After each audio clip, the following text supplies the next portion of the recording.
What's going on, and welcome back. Today we're going to take a look at all the games that I finished this year. Now I'm only going to talk very briefly about each game because there's about 17 of them here, so I don't want this to turn out to be like a 30-minute to an hour long video. So let's get started. Alright, so this first game is Witcher 3. I finished this last October on the Switch. I did about a 60-hour playthrough of that one. And then in November, I think it was November 14th of last year, they did the PS5 upgrade for this game. So I thought, you know what? I like the game so much, I thought I'd, give it another playthrough. And this time I did 170 plus hours. And I didn't even touch the DLC.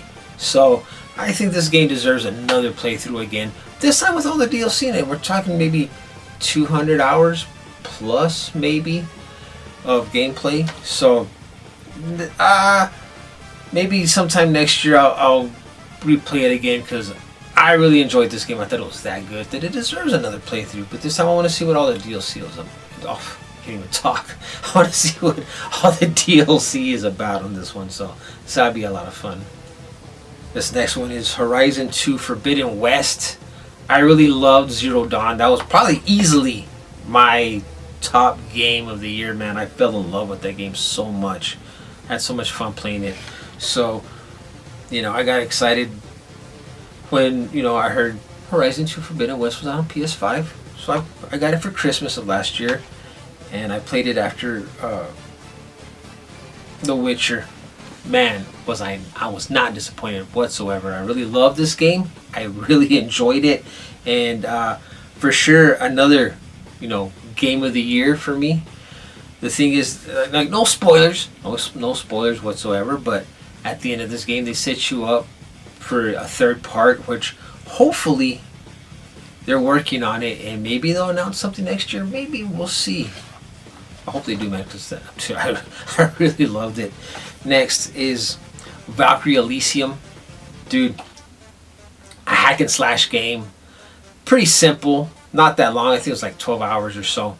It took me about 12 hours to play the game. It felt shorter than that, but I love the graphics on this game. They're really awesome. They're kind of like cel-shaded graphics almost, dude. Love it, love it, love it. Dude, it's a lot of fun. Next, this game blew me away. This one absolutely blew me away. Hogwarts Legacy. Dude, I was not expecting this. I was expecting it, to play, but I wasn't expecting, how huge this game was.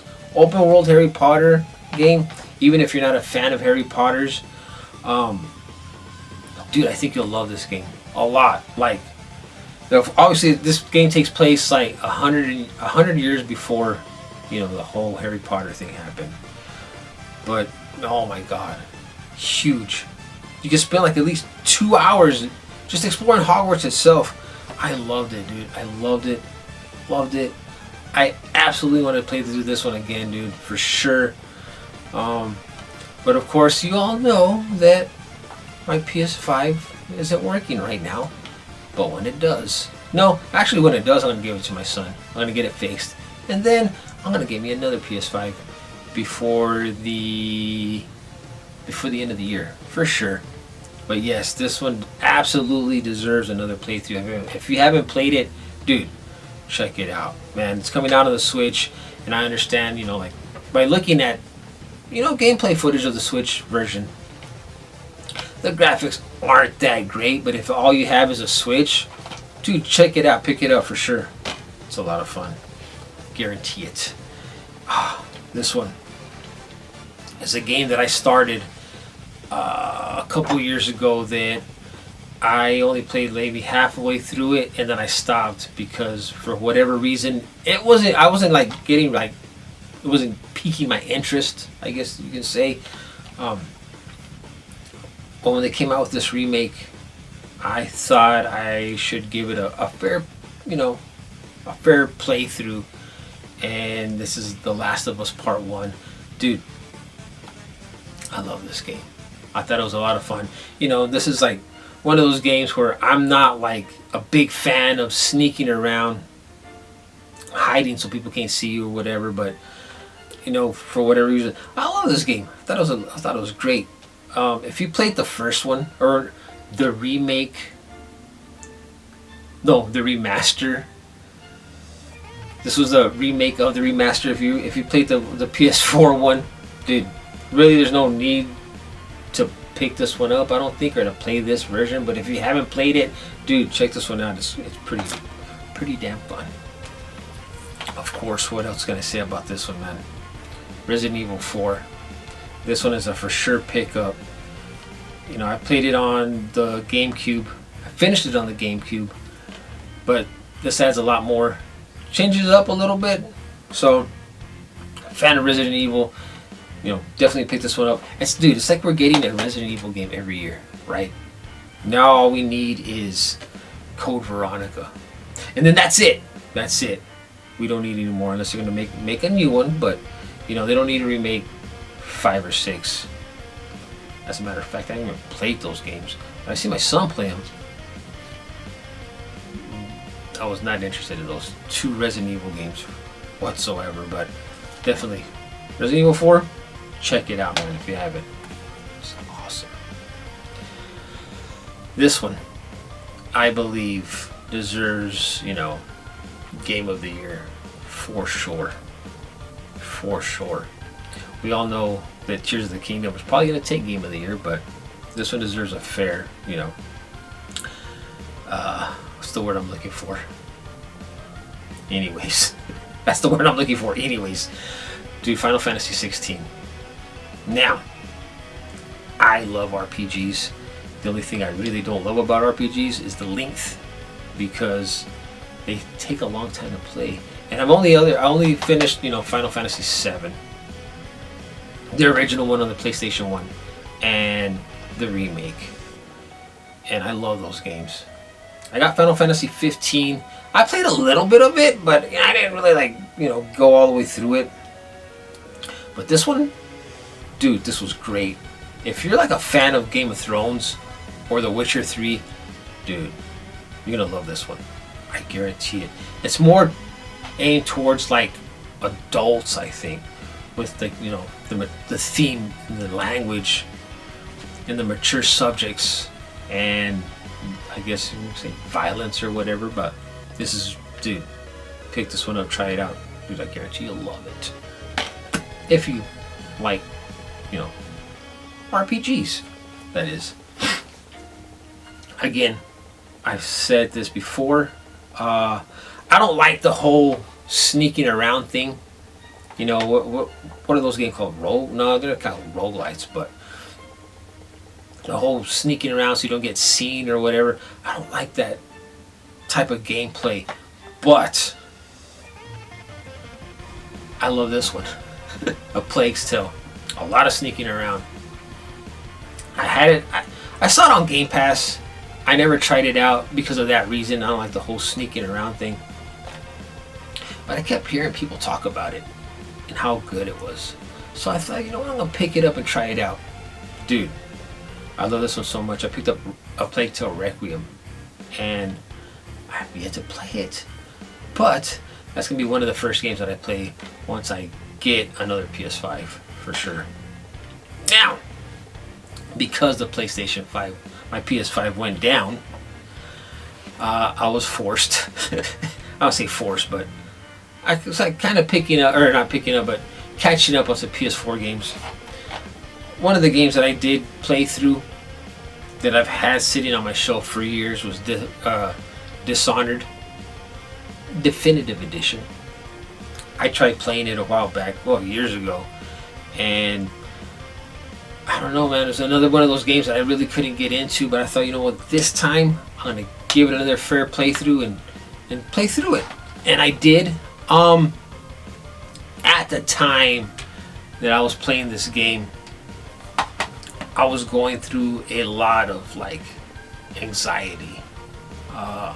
So my anxiety is all over the place sometimes. Sometimes I worry too much, sometimes I overthink things. One of the things that I hate about my anxiety is like when I get health anxiety, that's the worst. That's what I was going through at the time that I was playing this game. So I kind of wasn't really like paying attention to the story. I was kind of like on autopilot. I just wanted to get through this game. Because usually when I go through like really bad anxiety, I play video games to get my mind off of things. This one wasn't working for whatever reason. This one wasn't working. I was still stuck in here. So like I said, I was on autopilot when I was playing this thing. But I got the second one. I got to give the second one a go one of these days. But other than that, I thought it was a pretty good game, man, for sure. Now, we're going to check out some Switch games that I finished this year. Obviously, number one, Tears of the Kingdom. Dude, what an amazing game this was. I got through this game, and you know what, let me tell you something. I didn't even explore the whole map. This game is huge. This is one I definitely need to go back, even though I already finished it, and just walk around and check everything out, because I'm sure there's a lot of stuff that I missed. Dude, there's a ton of stuff that I missed. A lot of places that I didn't get to see, like on was it Breath of the Wild? Dude, I found some places that were just absolutely beautiful, absolutely gorgeous. And I'm sure there's a lot of those places in here. I found a lot of those places on here. But dude, like I said, this game is so huge. There's so much that I didn't see on this game that I need to go back and, not do a whole replay of it, but just go explore, see what I can find. Next, one of the most difficult games that I played this year, for sure. It's Hollow Knight. Oh my god. I love platforming games, but this one had me pulling out the little bit of hair that I have left out. Dude, this was tough.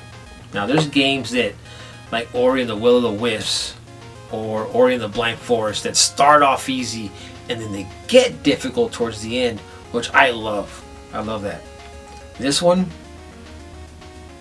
started out difficult, and it stayed difficult. So I was like, golly, man. I found myself saving a lot, just in case something happened. But dude, this is a tough game. I don't think I would ever play through this game again, but I am looking forward to the second one. So I heard they're going to come out with another one, maybe hopefully next year. We'll see. Maybe for the new Switch.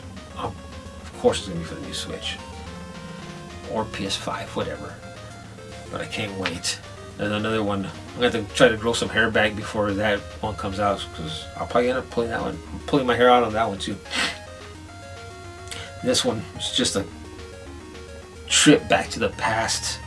Legend of Zelda Link's Awakening. Dude, it's a fun little game. Not a very long game, but it was really fun. Reminded me very much of A Link to the Past, for sure. I loved it. This one I would probably definitely play through again, but not anytime soon. Like I said, it's a nice little game. It's real fun. The graphics are beautiful. Now, I'm a big fan, huge fan of Metroidvanias. One of my favorite games is Castlevania Symphony of the Night. That's why I picked up D-Lit in Wonder Labyrinth. This is very Symphony of the Night-like. So, very much reminded me of Castlevania Symphony of the Night. Not as big as that game, but it was pretty damn close to gameplay and like with RPG elements. Dude, I loved it, dude. If you haven't played this one, if you're a fan of like, Metroidvanias or, especially Symphony of the Night, I think you're gonna like really enjoy and love this one for sure. Seeing as I'm a huge fan of Castlevania, obviously, if you've been watching this channel for a while, even though I don't talk about it much. Dead Cells Return to Castlevania. Dude, it's one of those games that I needed to pick up just because Castlevania. And I think this is like the best version of Dead Cells you can get, because it comes with all the DLC with it. It includes all the DLC with it. So play through this one. Dude, I really enjoyed it. It's one of those games I can just like pick up and play all the time because it's that fun, for sure. For sure. Ys Origin. This is my first Ys game that I've ever finished. I've started playing Ys 3 back in the Super Nintendo days. Didn't get very far because I never owned the game. My cousin did. So whenever he was in town, we played it. And I was really enjoying that one, but never finished it. This one went through. Dude, it's a lot of fun. The story's pretty damn good. Now, right now, I'm playing through Ys the Lacrimosa Dana, or Dana, however you say it. Doing that one right now, but this was a pretty damn good game. Check this one out for sure. Again, with Metroidvania style video games, I had to pick this one up. This was one of the top games that I wanted in my Switch collection. It's the Mummy Demastered. Now, it's like it starts off pretty hard. Well, I won't say hard, but it starts off a little difficult. But towards the end, it gets a lot easier because of all the power-ups and upgrades that you get. It's gonna be hard to find this one physically. I had to get this one off of eBay because it's from Limited Run. I paid a pretty penny for this one for sure, but this one was I had to have this one in my Switch collection, dude. Played through it, dude. I really, really enjoyed this game. I watched the movie. The movie sucked, but this one, dude, yes, for sure. Now, the last game that I finished this year, I don't actually own. Well, digitally I have it, but I don't own it physically, and that's The Last of Us Part 2. Dude, that game was something else. I had a lot of fun playing that game. What's cool about it, right, is you get to play as Ellie, and then you get to play as another character named Abby, and you're seeing both sides of the story. You're like, okay, I understand why Ellie is going after Abby. It's made obvious at the beginning of the game. It makes Abby look like this horrible, horrible person. But then you get to play Abby's side of the story, and then you kind of feel sorry for her, and that's why she did what she did at the beginning of the game. I know people are probably thinking what the hell are you talking about? Play the game, you'll understand. I get a lot of people didn't like that game, and a lot of people loved it. I was in the middle. I loved it. Well, I liked it. I didn't absolutely love it, but I liked it a lot. I thought, dude, it's a lot of fun. I like I said, I like you get to see, Abby's point of the story and Ellie's point of the story, side of the story, and then they just come together at the end. Dude, no spoilers, but dude, it's great. Now they're making a remake. It's supposed to come out in January. Am I gonna pick that one up? I probably will, just because I don't own a physical copy of The Last of Us Part 2. Now I'll just get the remake. Honestly, it really doesn't need a remake, because for what I've been seeing, it looks pretty damn close to the PS4 version. Because the PS4 version was that good. It looked that nice. But anyways, that's all the games that I finished this year. Dude, 17. There was a time when I couldn't even get through one game a year because I had a little problem where I was starting a game, playing halfway through it, and then starting another game, and then getting halfway through that one, and then starting another game. Dude, I wasn't getting anywhere. Now I got this problem, which I wouldn't really call it a problem, but or if I start a game, I need to play through it. Because if I don't play through it, I just don't feel comfortable starting another game. Because I hate, starting one, then jumping to another one, forgetting where I was in the game I was playing previously. So yeah, man, more games to come this year for sure. Let's see how many I can get through this year, because like I said, we're gonna be doing a remodel of the house. We're remodeling the house, and that's gonna take some time and a lot of work, and that's gonna take away from me being able to play a lot of video games this coming year. But I'm gonna do my best, man. I'm gonna do my best to get through as many games as I possibly can. But anyways, thanks for watching, and I'll see you on the next one.